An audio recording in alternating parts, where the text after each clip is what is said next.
Antes, um segundinho, se você é fora Bolsonaro, fora imperialismo norte-americano, vamos lembrar isso. Os Estados Unidos foram eles quem financiaram o golpe de Estado na Dilma, que culminou com o quê? Com o Bolsonaro, presidente do Brasil. Foram eles, foi o imperialismo norte-americano. Se você sabe disso, inscreva-se aqui no canal. Vamos lá, o contexto aí. Os Estados Unidos, eles têm centenas de bases militares nas fronteiras com a Rússia. Só no Japão, são mais de 500 bases militares norte-americanas, sabia disso? São 53 mil soldados americanos no Japão, que é de um lado da Rússia. Lembra o mapa mundi? Tá aqui a Rússia, tá aqui o Japão pequenininho. No Japão tem muita base militar. Do outro lado da Rússia, em toda a Europa tem bases militares. Principalmente Alemanha, Polônia. A Polônia tem fronteira com um pedacinho pequenininho da Rússia lá no norte. E aí, eles não conseguem chegar mais perto, por quê?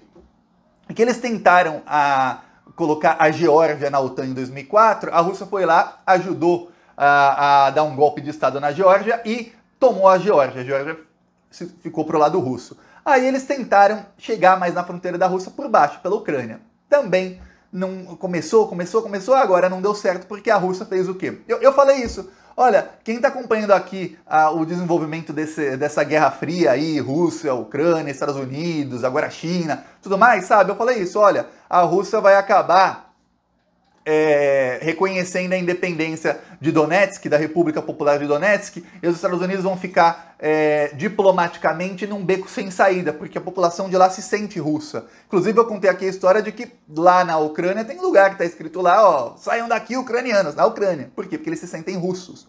Tá, aí o que aconteceu? Aconteceu exatamente isso, a Rússia foi ficando sem saída e falou, não.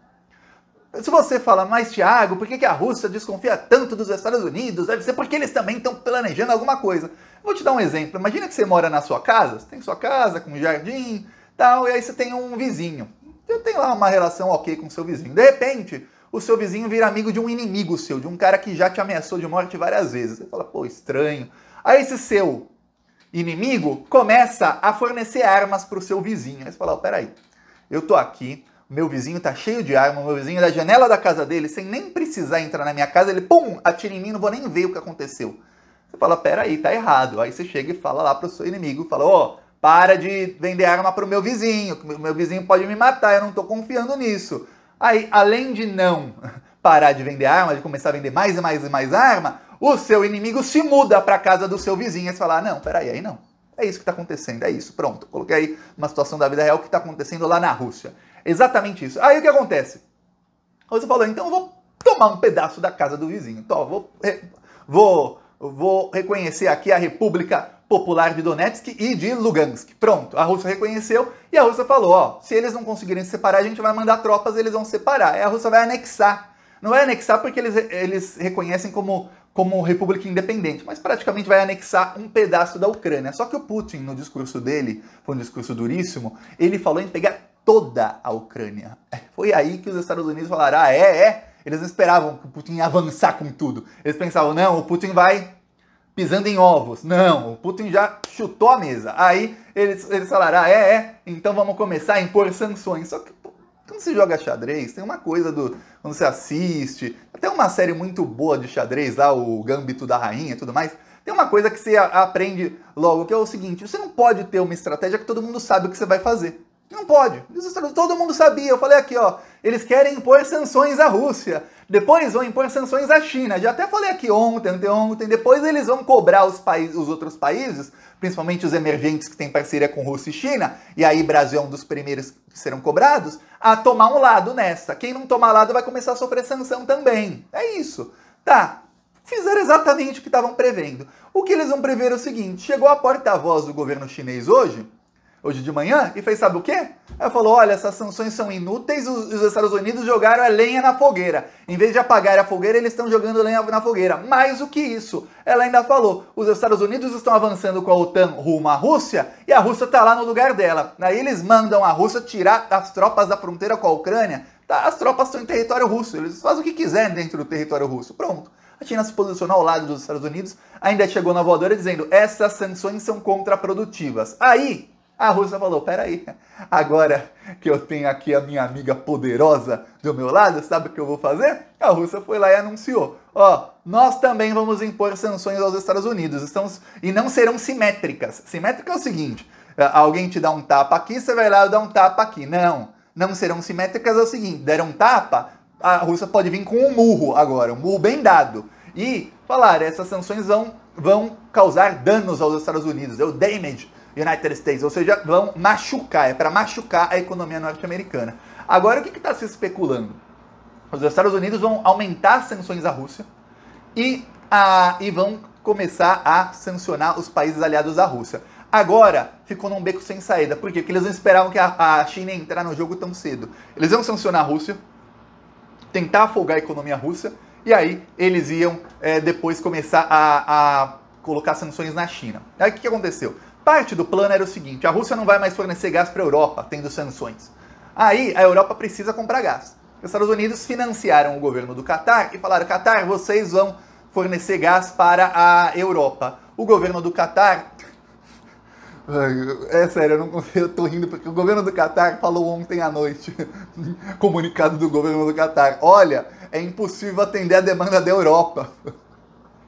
Você começa um jogo de xadrez e tem pecinha do seu tabuleiro, do seu lado do tabuleiro, que simplesmente pula do tabuleiro e fala, não contem comigo, não contem comigo, o Catar não é bobo, o Catar traiu os Estados Unidos e falaram, eu não vou atender a demanda da Europa. Ou seja, a indústria e a economia europeia dependem hoje 100% da Rússia. Se a Rússia cortar o fornecimento de gás, isso vai ser ruim para a economia russa? Você tem 650 bilhões de dólares de reservas cambiais e a Rússia pode simplesmente começar a vender para a China. Talvez a China não tenha toda a demanda da Rússia. Não importa, eles vendem boa parte para a China e vendem para outros países aliados. E aí eles vão se segurando. Eu quero ver a Europa se segurar um mês sem o gás da Rússia. Não se segura. Os Estados Unidos não previam essa. Olha... O Joe Biden, às vezes o que eu penso é o seguinte, o Joe Biden, ele está em campanha, assim, em ampla campanha para que o Donald Trump volte em 2024. É isso, infelizmente é isso. O Trump vai voltar e vai ganhar com 80% dos votos da eleição em 2024 por conta da incompetência e da burrice do presidente norte-americano Joe Biden, que inventou essa guerra, ele vai perder parte da Ucrânia, talvez ele perca a Ucrânia inteira, se ele continuar peitando, é capaz da Europa inteira entrar nessa guerra, a Rússia e a China têm condições de afogar a economia europeia. Quando eu digo afogar é o seguinte, eu morei lá na Espanha em 2012, quando estava no pior momento de crise, a Espanha tinha 27% de desemprego em 2012 e 45% entre os jovens até 25 anos. A Rússia e a China, eles têm condições, se eles quiserem, de em um mês fazer com que a situação na Europa inteira fique 10 vezes pior do que estava quando eu morei lá. Assim, uma crise de proporções assim que não tivemos desde a Segunda Guerra Mundial. Uma crise financeira que vai causar um desemprego, uma miséria. Olha que hoje a situação na Europa não é tão boa como era 15 anos atrás. Então, uma crise dessas vai causar estragos fortíssimos na Europa. E eles podem causar uma crise de igual tamanho nos Estados Unidos. Aí você fala, putz, e agora? O que faz o Joe Biden? Eu estou esperando para ver o que ele vai fazer. Enquanto isso, o Donald Trump, aliado do Bolsonaro, o rei das fake news lá dos Estados Unidos, falou que o Putin é genial. E ele começou a apontar os defeitos do Putin. Eu tive que concordar com o Trump uma vez. Olha, eu não perdoo o senhor Joe Biden porque ele me fez concordar com o Trump uma vez. E até você vai concordar. O Trump falou, olha... é óbvio que o Putin ia fazer tudo isso que está fazendo, qualquer pessoa conseguiria prever isso, e eu falei isso aqui. Por quê? Porque os preços do petróleo subiram demais durante o governo Biden, o petróleo dobrou de preço. Como a economia russa é baseada em gás e petróleo, o que acontece? Os preços do petróleo sobem, a Rússia ficou rica. A Rússia está muito mais rica hoje do que era um ano atrás. Então agora você quer uma guerra que... Não só guerra quente, guerra com tanques. Você tem uma possibilidade de guerra com tanques, com mísseis, com duas potências mundiais que têm tecnologias mais avançadas que os Estados Unidos. A China tem tecnologias que os Estados Unidos não sabem nem o que é. Só para você ter ideia. Vou mostrar aqui, ó. Mauá, São Paulo, não tinha mostrado. É tanta cidade que às vezes passa uma batida.